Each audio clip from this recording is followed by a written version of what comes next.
मैं हमेशा श्रेणी 6 में विषय हिंदी के तहत सरस्वती कुमार शाला 1 से मैं पाठ 7 पूछो तो जाने वह आपको समझा रही हूँ। पूछो तो जाने का मतलब क्या है?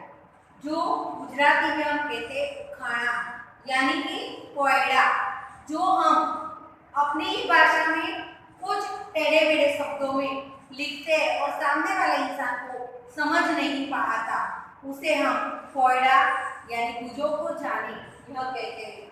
यहाँ पर मैंने चित्र बताए हुए हैं, यह चित्र बनाए हैं, यह क्या आपको पता है? दूसरा चित्र, यह तीसरा और यह चौथा। ऐसे तो कई चित्र आपकी किताब में भी दिए, मैं आपको दिखाऊंगी, लेकिन यहाँ मैंने मेरे अपनी खुद की रीत से जो चित्र बनाए हैं, देखो आपको पता चलता है यह क्या है। यह है पर्वत, यह है नदी, यहाँ पर एक पेड़ का चित्र और यहाँ पर सबके प्यारे मामा यानी कि चंदा मामा, उसका यह चित्र है। यही चित्रों के हिसाब से कई प्रश्न आपको पूछे गए हैं और वही प्रश्न के उत्तर आपको यह चित्र देकर बताना है कि यह क्या है। यहाँ पर एक बुझो तो जाने का पहला प्रश्न मैं आपको सुना रही हूँ, ध्यान से सुनिएगा। आप अपनी पुस्तक में भी देखो उसका उत्तर क्या है, आपको पता चल ही जाएगा। अगर नहीं पता चला तो आप ध्यान से सुनकर सोचिए कि मैंने क्या प्रश्न किया है। फल देकर सफल हुए हैं, हरियाली फैलाते हैं, फूल फली जड़ छाल बीज दे, सबको सुखी बनाते हैं। यानी कि हमें कौन सुखी बनाता है? आपको पता चला? ध्यान से सुना ना दोस्तों, तो थोड़ा सोचिए कि हमको हरियाली कौन देता है? तो पृथ्वी पर बारिश से हरियाली छाती है, वह क्या चीज है? हरियाली तो छाती है, लेकिन हमें फूल भी देते हैं, फल भी देते हैं और हमें बहुत पसंद भी होते हैं। आपको पता है आम किसे अच्छे नहीं लगते? सबको प्यारे लगते हैं आम खाना। जड़, कई पेड़ों की जड़ हमें औषधि के स्वरूप में भी काम में आ जाती है। और नीम का पेड़ देखा है दोस्तों? नीम का पेड़ कैसा होता है? सबका मुंह बिगड़ना है, कड़वा होता है, लेकिन उसके गुण बहुत मीठे हैं। नीम के पेड़ की जो छाल है वह भी औषधि के स्वरूप में हमें उपयोग में आती है। तो यहाँ पर पेड़ हमें बारिश भी देते हैं, पेड़ हमें छांव भी देते हैं। तो दोस्तों आपको पता चल गया ना, मैंने आपको जो समझाते हुए उसी शब्दों में आपको आपकी जो आपका कोयड़ा था उसका उत्तर दे दिया। इसका जवाब है पेड़। यहाँ पर देखो मैंने पेड़ का चित्र भी बनाया हुआ है। दूसरा प्रश्न, पत्थर का बन ऊंचा है मन, उगते पेड़ घने सारे, नदियों झरनों के उद्गम हम, भूतल के है रखवाले। मतलब भूतल, भू यानी जमीन, जमीन के स्तर के जो रखवाले हैं, जमीन को जो अच्छे ढंग से मतलब सहायक बनते, जमीन को कोई नुकसान नहीं पहुंचाते। पत्थर का ऊंचा वन है, मतलब पत्थरों से ही बनी है यह चीज। उगते पेड़ घने सारे, पत्थरों में भी घने पेड़ मतलब जंगल होते हैं वहां पर। और नदियों के उद्गम स्थान, जहाँ नदी निकलती है, नदियों का उद्गम स्थान, जन्म स्थान नदियों का। आप सोचते हो कि नदियों कहाँ से निकलती है? तो नदियाँ हमें मिलती है पहाड़ों के ऊपर से। हम नाम आपने देखा सुना होगा, गंगोत्री, जमुनोत्री आदि नाम आपने सुना होगा। गंगोत्री गंगा नदी का उद्गम स्थान है, जमुनोत्री जमुना नदी का उद्गम स्थान है। तो यहाँ पर पहला चित्र मैंने जो दौरा है, यह चित्र पहाड़ का है और मेरे प्रश्न का यही उत्तर है पर्वत यानी पहाड़।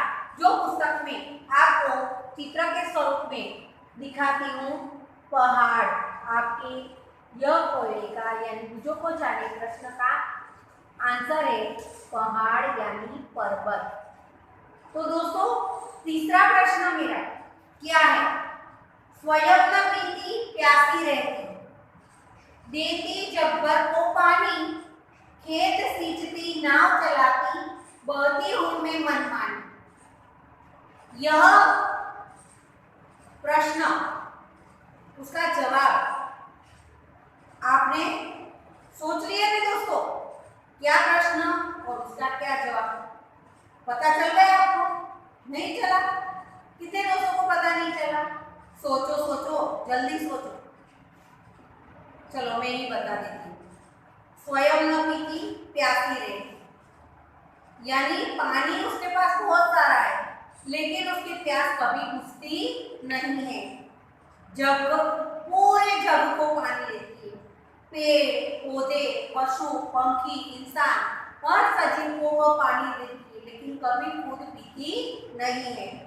खेत सींचती नाव चलाती, खेतों में वह पानी देती है, उसी से अनाज पकता है और एक जगह से दूसरी जगह जाने के लिए हम नाव में बैठकर मुसाफिर मतलब एक जगह से दूसरी जगह जाने के लिए हमें नाव का उपयोग करते हैं, क्योंकि पानी में हम तैरकर जाते हैं तो हम थक जाते हैं, तो नाव से जाते हैं तो हमारी थकान कम होती है और नाव को भी यह चलाती है।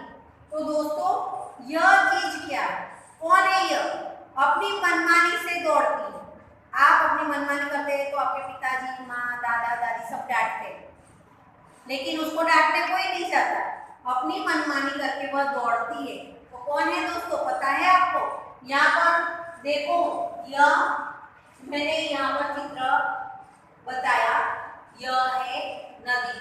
आपकी किताब में भी दिखाती हूँ नाव वाली यह नदी, जिसमें नाव भी है और आसपास में हरे भरे खेत है। तो यह आपके बुझो तो जाने का प्रश्न, इसका जवाब है नदी। तो दोस्तों आगे हम देखते हैं कि तन मेरा हरा भरा, रस से रहता सदा भरा, भीतर से मैं हूं लाल, प्यास बुझाकर पूछूं हाल। मतलब आपको गर्मी के मौसम में जो खाने को मिलता है, आपकी प्यास बुझाता है, आपके पेट को भरता है। खाते हो गर्मी के मौसम में? क्या खाते हो? कौन किसने कहा? आम। आम खाते तो, लेकिन आम के अंदर का रस लाल नहीं होता, पीला होता है। तो दोस्तों सोचो क्या है कि जिसकी ऊपरी परत हरी होती है और अंदर से वह लाल होता है। सोचो, जल्दी सोचो, कौन सोचता है? अरे गर्मी में द्राक्ष मिलती है और खरबूज। सही सोचा आपने। हाँ, यह तरबूज यह आपके लिए बहुत तंदुरुस्ती लाने वाला फल है। तो यह तरबूज यानी खरबूज भी उसे कहते हैं। वह खरबूजे के बीज क्या काम में आते हैं पता है? आपकी मम्मी को पूछना, खरबूजे के बीज आपकी मम्मी कौन सी रसोई में उसका उपयोग करती है? पूछा अपनी मम्मी को? नहीं पूछा? पूछ लो जल्दी जल्दी। खरबूजे का बीज पंजाबी रसोई, पंजाबी सब्जी सबको अच्छी लगती है ना, पंजाबी सब्जी में खरबूजे के बीज उपयोग में लिए जाते हैं। तो मैं यहाँ पर आपके प्रश्न का उत्तर चित्र में दिखाती हूँ। देखो तो यह क्या है? तरबूज यानी खरबूज भी इसे कहा जाता है। देख लिया दोस्तों? अब आगे की पहेली सुनोगे? सबको अच्छा लगता है ना? पसंद आता है? मजे में हो ना? मजा आएगा। आगे सुनो। हम दोनों हैं पक्के मित्र, करते रहते काम विचित्र, 5 सेवक है साथ, लेकिन करते कभी न बात। क्या सुन लिया? दोनों साथ में लेकिन कभी मिलते नहीं। एक बच्चे ने बताया, क्या बताया? रेल की पटरी। सही है, थोड़ा बहुत तुम नजदीक हो। रेल की पटरी साथ में तो चलती है, कभी मिलती नहीं। सही है, लेकिन यह प्रश्न के जवाब में रेल की पटरी नहीं आती दोस्तों। रेल की पटरी के 5 सेवक नहीं होते। तो सुनो क्या है? अपने शरीर में देखो, कौन है पक्के दोस्त? उसके 5 सेवक कौन है? मेरे सामने तो देखो, दिखाई दिया क्या? मेरे यह हाथ और यह दूसरा हाथ, दोनों मेरे हाथ दोनों पक्के दोस्त है। लेकिन यह दोनों पक्के मित्र होने के बावजूद काम विचित्र करते हैं कभी कभी। और उनके 5 सेवक यानी हमारी 4 उंगलियां और एक अंगूठा, यह 5 सेवक है अपने हाथ के, और यह दोनों कभी बात कर नहीं पाते। पता चल गया मित्रों? दोनों हाथ, यह पहली का उत्तर है। कभी हूँ पतला कभी हूँ मोटा, कभी गेंद जैसा हूँ। क्या बात है! मेरी कोई बहन नहीं पर बच्चों का मैं मामा हूँ। बच्चों का बूढ़ों का सब यही बोलते हैं, मेरे मामा मेरे मामा। कितनी भी उम्र है, 80 साल का बूढ़ा इंसान भी कहते हैं वो देखो मामा। छोटा सा 5 साल का बच्चा बोलता है वह देखो मामा। पता चला कौन है? कभी पतला हो जाता है, कभी मोटा होता है, कभी गेंद जैसा। आप गेंद तो खेलते हो ना बच्चों, तो गेंद जैसा गोल होता है। पता चला पूर्णिमा के दिन गेंद जैसा होता है, और बाद में वह क्रमशः टूटता टूटता टूटता कम होता है, और बाद में अमावस्या के बाद उसकी मतलब साइज यानी उसकी बढ़ोतरी होती है। कौन है सबका मामा? तुम्हारे मामा का नाम क्या है? वो तो तुमको पता है ना। तो सबके मामा कौन? तुम्हारे मामा को मैं तो मामा नहीं बोल सकती, तो बताओ दोस्तों, सबके मामा कौन है? किसने बोला? हाँ, आज तो अमावस्या है। नहीं, आज एकम है, तो आज के दिन वह एक लकीर जैसा दिखेगा। बाद में उसकी बढ़ोतरी होगी, 15 दिन बाद गेंद जैसा हो जाएगा। वो है हमारे चंदा मामा। रात को देखते हो ना, जब चंदा मामा रहते हैं तो हमारी पृथ्वी पर बहुत सारा तेज फैलता है, तो यह है चंदा मामा। तो आप देखो यहाँ पर, मैं आगे की पहले पूछती हूँ, उसका जवाब मैं नहीं दूंगी, आपको ही सोचना है। क्या बता दो मैं? चलो पहले सोचो तो सही, सुनो बाद में सोचो। बड़े सवेरे उठती हूँ मैं, सैर गगन की करती हूँ मैं। क्या आप उड़ते हो? नहीं, यहाँ पर मैं जो प्रश्न पूछ रही हूँ, पहले पूछ रही हूँ, आपके बारे में नहीं पूछती, किसी और के बारे में। सुनो आप। आलस कुश्ती तनिक न करती, हरदम ही कुछ करती हूँ मैं। सुना? आलस तनिक नहीं करती। हाँ, तो मम्मी सुबह में जगाती है, उठाती है, मम्मी 5 मिनट बाद में जगता हूँ या जगती हूँ। आपके शरीर में तो आलस है, यहाँ पर इसके शरीर में कोई आलस नहीं है। और आकाश में यानी गगन में, नभ में, यह समानार्थी शब्द हुआ। पता चला मित्रों? शेर गगन, गगन यानी आकाश, नभ और गगन, यह सब समानार्थी शब्द है। वहां पर वह उड़ती रहती है। आलस उसकी शरीर में तनिक नहीं है। हर सवेरे वह जल्दी उठकर आकाश में उड़ती है। पता चला दोस्तों कौन है वो? मैंने कहा था यह अंतिम पहेली है, उसका जवाब मैंने दिया। सोचो, जल्दी सोचो, क्या है, कौन है? नहीं पता चला?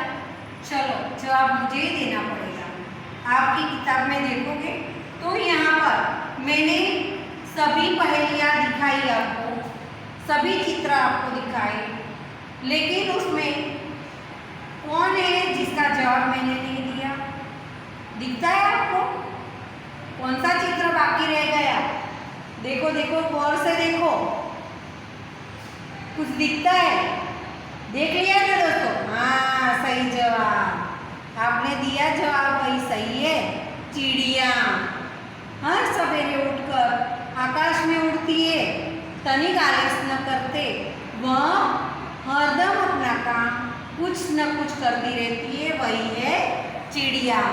सही बात। यही हमने पहेलियाँ देखी, सुनी और आपने उसका जवाब भी दिया। देखो गुजराती में भी कई पहेलियाँ होती हैं, मैं आपको इसके अनुसंधान में कुछ पहेलियां सुनाती हूँ। तो सुनो। गुजराती में उसे कहते उखाड़ा। वह उखाड़ा क्या है वह आपको मैं दिखाती हूँ, उसका जवाब भी मैंने दिया है और पढ़कर सुनाती हूँ। सुनो और यहाँ पर गौर से देखो। चार ખૂણાનું ચોકઠું આભે ઉડ્યું જાય, રાજા પૂછે રાણીને એ કયું જનાવર જાય। મિત્રો, તમે એક ચાર ખૂણાના ચોકઠાને ક્યારે આકાશમાં ઉડતું જોયું છે?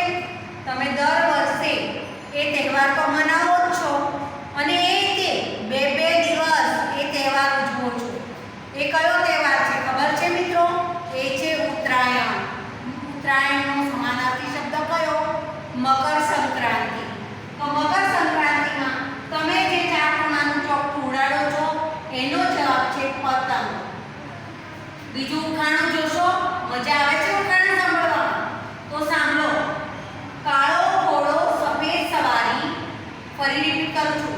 કાળો ઘોડો સફેદ સવારી, એક ઉતરે તો બીજાની વારી।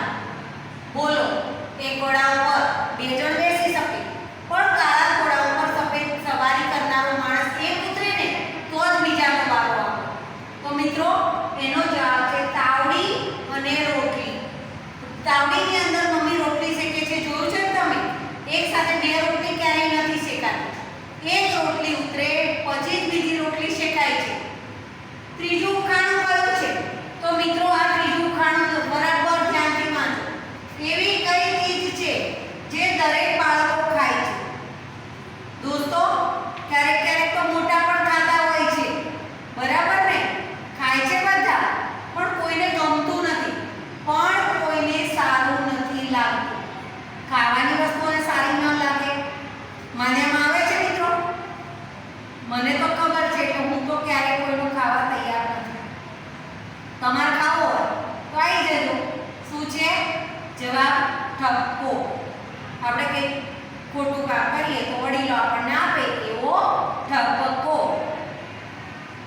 હવે અહીંયા આવી ભાષાની વાત, ગણિતની વાત, તો એનો એક કોયડો છે, એક એવું ખાણો છે એ તો તમારે બહુ વિચારવું પડશે।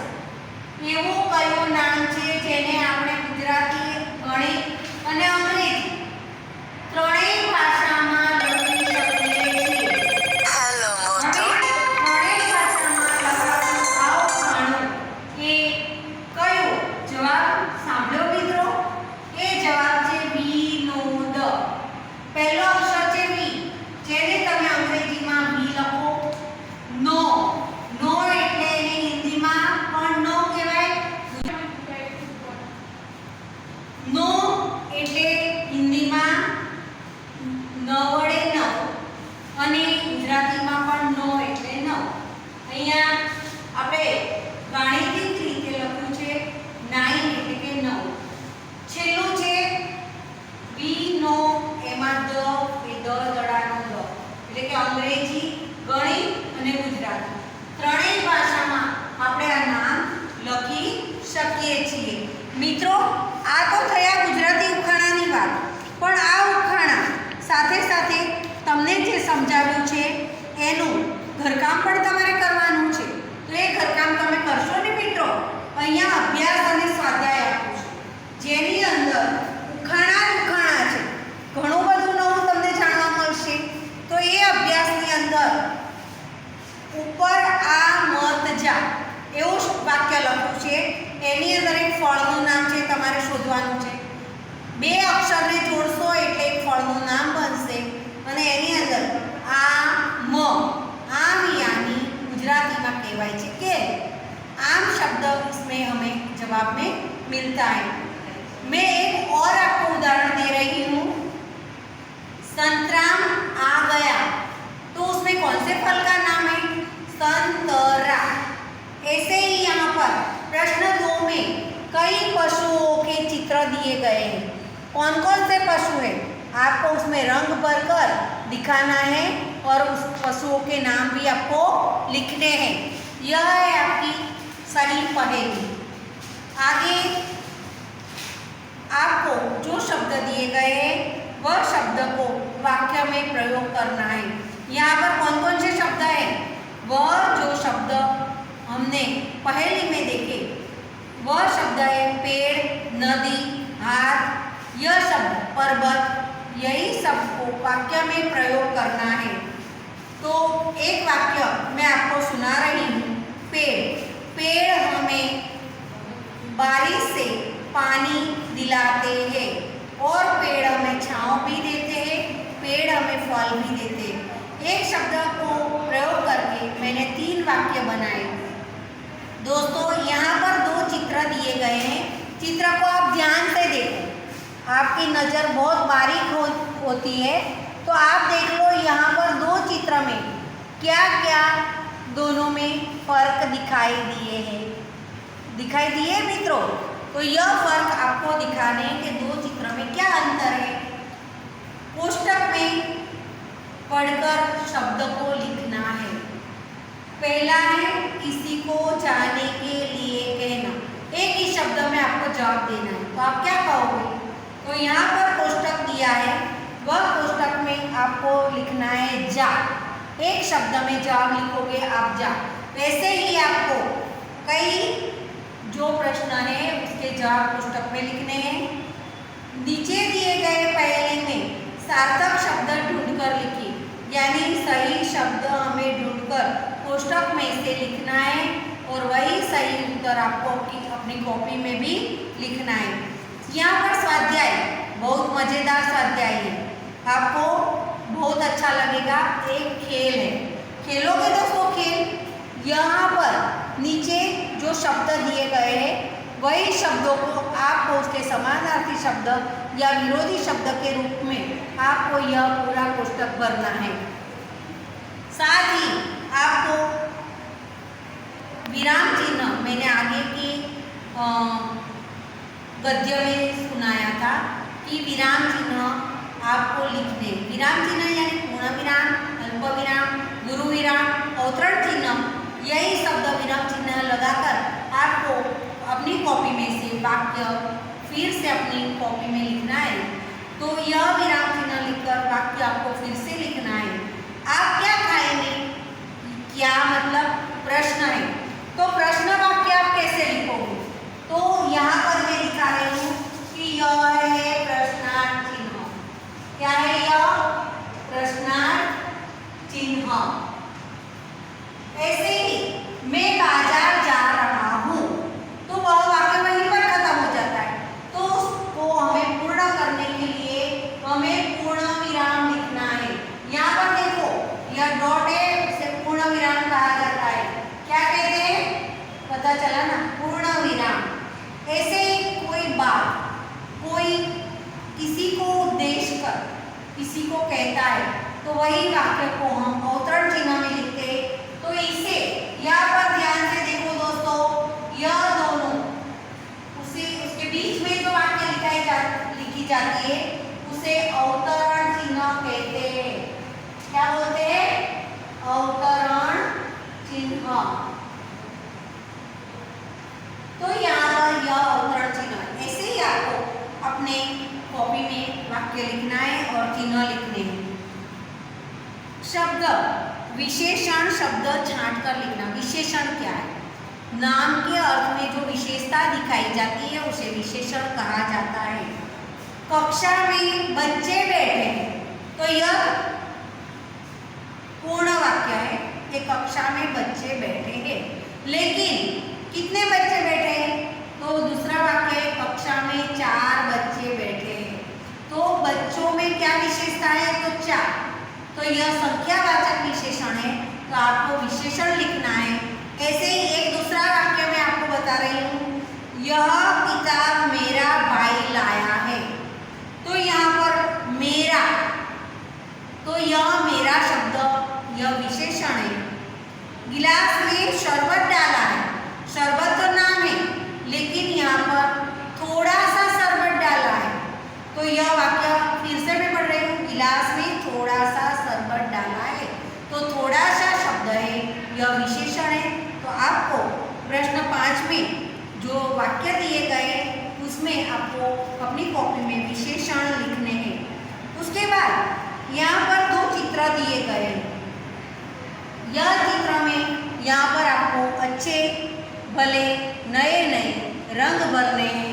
आप रंग भरोगे दोस्तों, चित्र सबको पसंद आएगा।